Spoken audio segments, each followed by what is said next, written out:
आज गर्व का विषय है कि आदिवासी समाज जो है वो सिर्फ आपके समाज का ही नेतृत्व नहीं कर रहे हैं, बल्कि सभी समाज का नेतृत्व करने के लिए प्रदेश में मुख्यमंत्री भी आदिवासी है, बड़ा बाबा साहेब जी।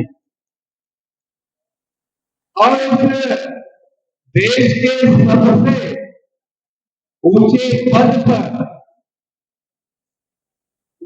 पद पर आसीन है, राष्ट्रपति के पद पे। वो भी जो है आप ही के परिवार से, आप ही के समाज से राष्ट्रपति द्रौपदी मुर्मू जी। इससे बड़ा सौभाग्य और इससे बड़ा समाज को गौरवान्वित करने वाला पद नहीं हो सकता। और आपके बिना, आपके समाज के बिना कोई भी प्रदेश और देश भी अधूरा है। और जिस प्रकार से आदिवासी समाज के जो बच्चे हैं, जिस प्रकार से शिक्षा में अग्रसर है, और मैं देखता हूं, पढ़ता हूं, सुनता हूं कि आदिवासी समाज के बच्चे हर क्षेत्र में अग्रणी है, चाहे वो राजनीति का क्षेत्र हो, चाहे वो खेल का क्षेत्र हो, चाहे वो शिक्षा में अग्रसर हो। कितने IAS, IPS और कोई ऐसा बड़ा पद है जिनसे आदिवासी समाज के बच्चे आगे नहीं बढ़ रहे। ये आदिवासी समाज की ताकत है, एकजुटता है और शिक्षा के प्रति जो जागरूकता है जो समाज में आया है, उसके वजह से जो है निरंतर हमारा समाज आगे बढ़ रहा है। मैं बहुत बहुत आज के 9 अगस्त विश्व आदिवासी दिवस में आपको बधाई देता हूँ। आपके साथ हुआ, आज ही मैंने बिना इस मांग पत्र के आज सुबह मैंने दैनिक भास्कर में प्रकाशन किया है कि आज मैं 5 लाख रुपए आप लोगों को दे रहा हूं। लेकिन अब ये मांग पत्र जो आया है मेरे पास, ये बड़ा मांग पत्र है। बड़ा मांग पत्र ऐसा है कि राधिका नगर भिलाई में आदिवासी समाज का एक प्लॉट है।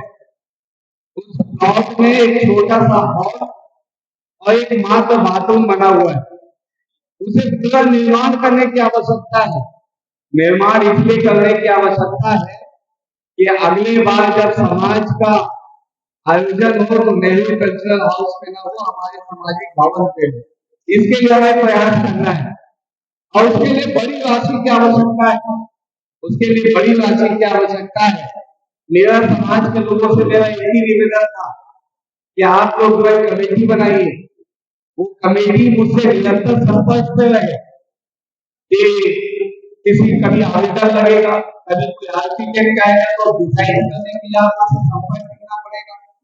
कमरा कहाँ बनेगा, हॉल कहाँ बनेगा।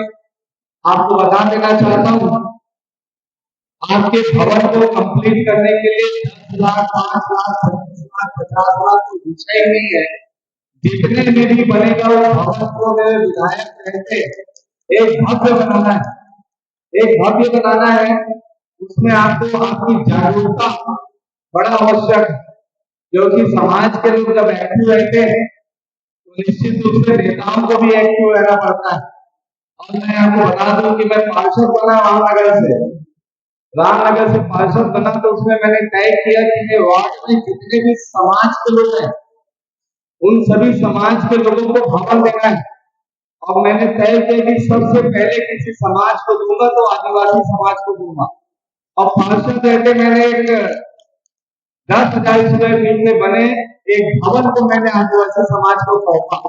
और उसमें अब सामाजिक बैठक होती है, सामाजिक गतिविधियां होती है। मैं हमेशा आपके साथ खड़ा हूँ, आपके परिवार के साथ खड़ा हूँ। मैं जब तक विधायक हूँ 5 साल, आप मेरा सदुपयोग कर लीजिए, मुझे आदेश दीजिए कहाँ पर क्या करना है।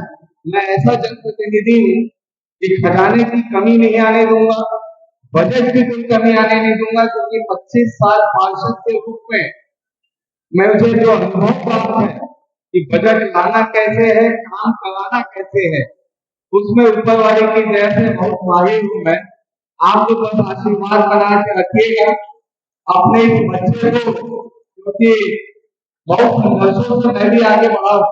मैं भी जिस समाज से आता हूँ, समाज का अध्यक्ष हूँ सेन समाज, और मेरे सेन समाज नाई समाज में कोई पार्षद तक नहीं बनता।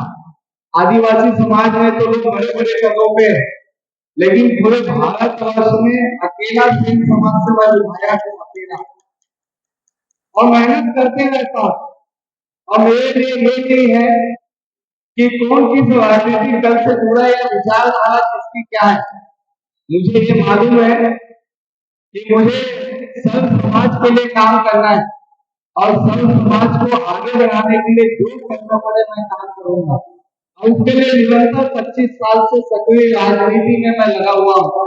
बस आप लोग ऐसे ही इसलिए और प्यार बना के रखिए, आप लोग का आशीर्वाद बना रहे और हिम्मत बनेगी।